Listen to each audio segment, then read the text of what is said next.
na isa po ako sa napili na ipadala dito sa Central para mag-train sa PMAC training. Abot ako diri, abot sa sa tanan, wadyo ko kabalo. Pero tungod sa itong lagi itong mahaling gitagaan ko yung kaalam kay balo sa photography, pagkuha sa mga picture, abot sa editing na gitudluan sa pagsaktong edit. Nung nandito na po ako, akala ko iisa lang talaga yung tuturuan sa atin, sa amin. Pero in the end, nagulat ako, ba't lahat? Sabi ko, sulit naman pag lahat naman tinuturuan. Sabi ko, sobrang blessed talaga na nandito ako ngayon.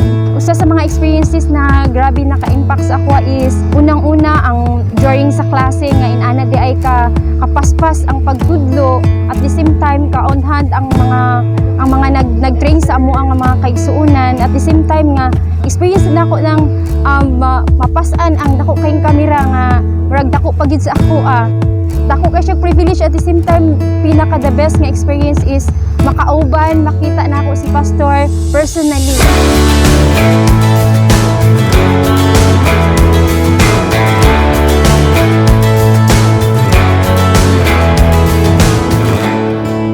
Nausap ko naka-experience in actual job. Nausap ko dito sa Tagum City na abot sa news reporting.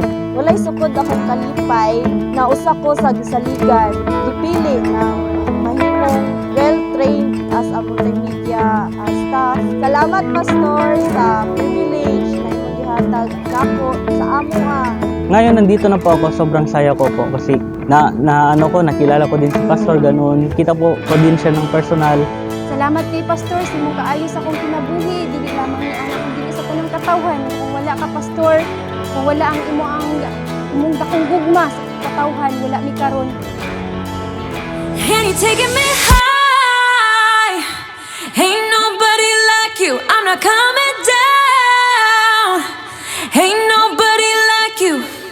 I could go 1,000 miles as long as I'm with you. Yeah, you're taking me high. From Western Mindanao, Europe. Thank you, Pastor. We love you.